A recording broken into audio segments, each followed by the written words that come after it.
I may have skipped maxing William Wallace in order to invest in Hermann Prime, but don't worry, I took William Wallace to 5551 to test out just how viable this commander could be even when not maxed. Join me for a breakdown of KVK reports and a naked testing.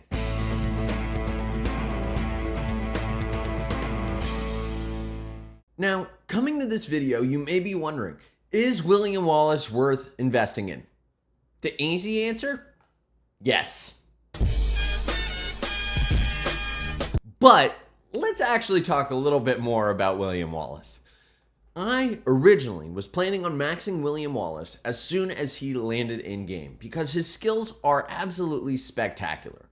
And I really love the Smite talent tree. I think it's a huge differentiator for him. This is what I'm running on my Smite talent tree today.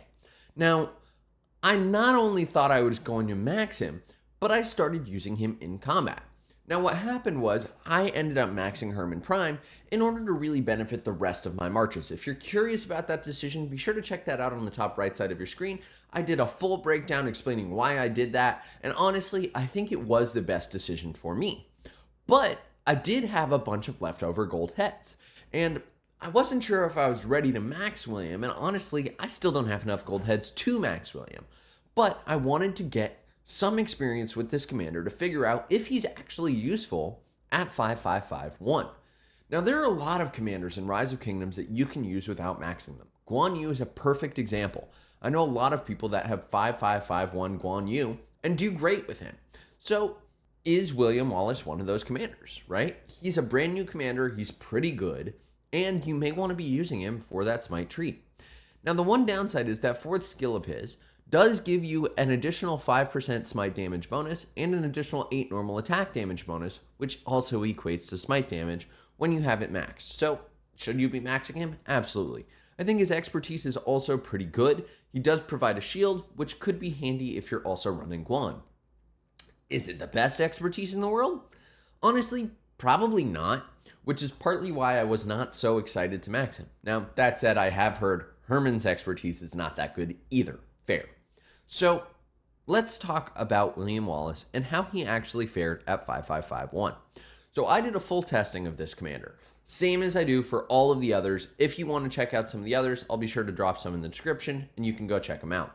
If you do like videos like this, do hit that subscribe button right over there, bottom right hand corner. It helps me out a ton and it helps make sure that you don't miss this content. Also, feel free to drop a like if you're enjoying so far. So let's actually take a look at how this shook out. William Wallace is great, right? I really have enjoyed using him, but there are a couple things that I've gotten in terms of feedback on my testings. First is, naked testing is not all-inclusive, 100%. So what I do have here are actually reports from KVK of me using William Wallace to show you. Now, after I go through all of that, I will show you the naked testing reports that I did with gains, mainly to figure out how William Wallace should fit in within your setup. Who should you be pairing with? Who should you be having as the primary? And is this better than the existing setup for 2 infantry marches? So let's go through some of these reports. I did go through with gains and send him all of my different reports. So let's just start from the top and I can show you all of the different reports that I gathered of William Wallace being an absolute beast in KVK. So let's start with this one. This is William Wallace at 5551. This was just a standard testing. We were in a murder ball. There's no footage, but I do want to show you exactly how this went.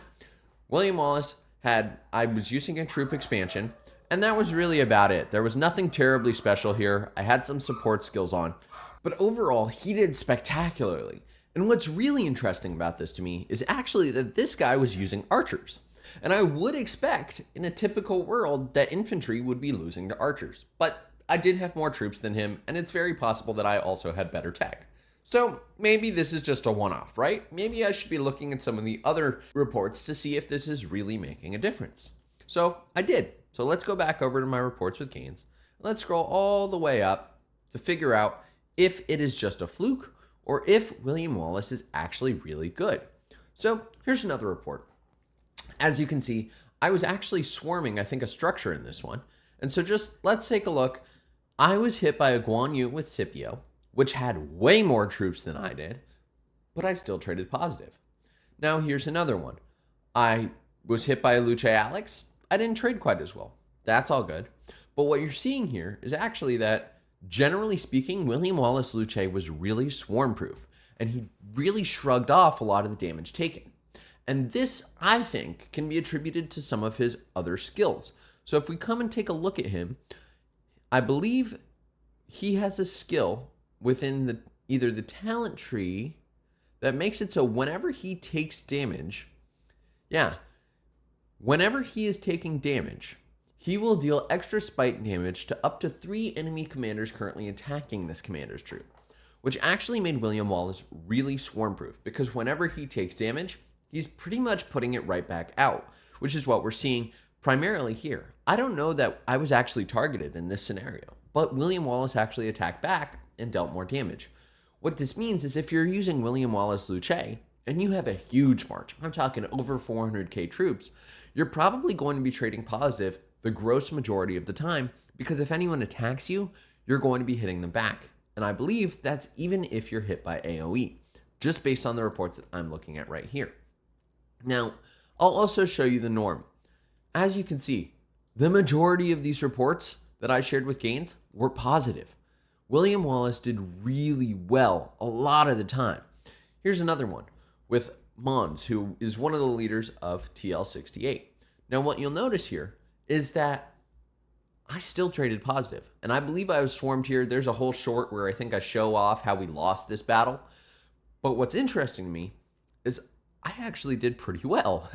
And so overall, William Wallace did really well for my march. And I know one of the big questions everyone's asking, should you be investing in William Wallace if you already have Alex? Based on what I've seen here, I think yes. William Wallace did really well for me overall. And I would say that William Wallace did better for me than Alex did, mainly because of that skill that makes it so he's always hitting back.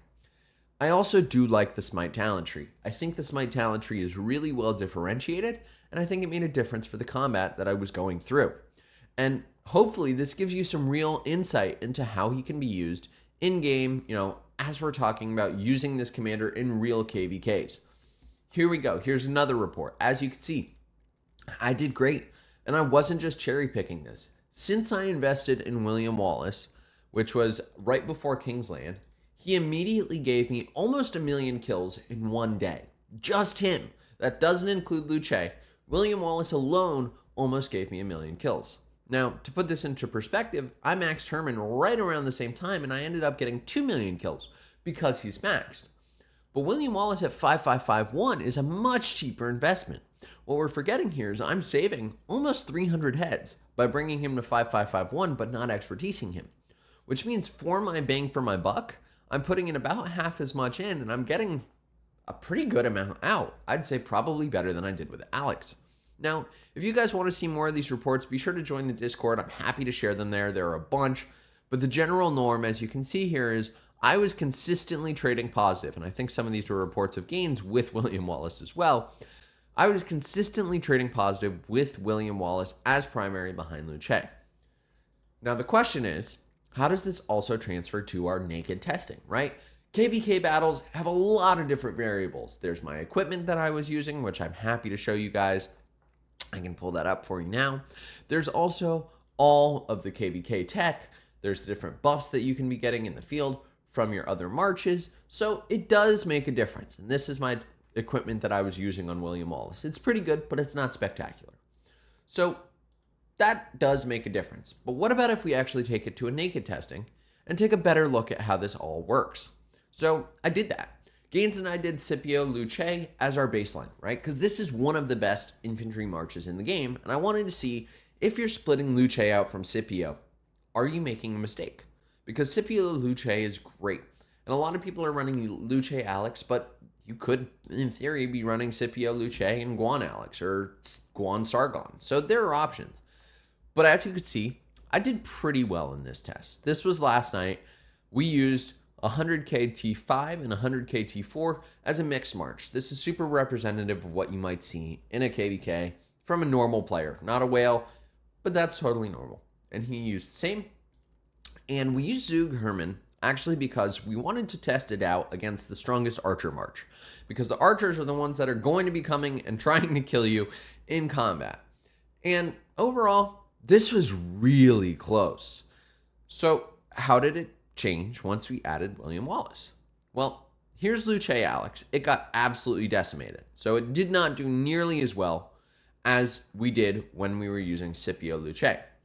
Now, remember, Luce Alex is the march that you're probably going to be disrupting by adding William Wallace in. So just keep that in mind. Now, we dealt 24,000 severely wounded, and we dealt 22,000 severely wounded here. So Luce Alex did do more damage. But how did that change once we added William Wallace? Well, for one, we won. William Wallace Luce actually won against Zug Hermann, which was the only instance in which we won from this testing. Scipio came close, but remember, my William Wallace is 5551 and I'm using the Smite tree, and by some miracle we won. We dealt slightly more damage, nothing terribly significant, but the concept of infantry beating archers is a big deal. So immediately that tells me that my suspicions are correct, right? William Wallace is a beast. Is he? Well, let's take a look at how it worked when we changed Luce. I've gotten so many people saying, Shappy, Luce needs to be primary. I don't know that I agree with that. And here's an example of why probably is not the case.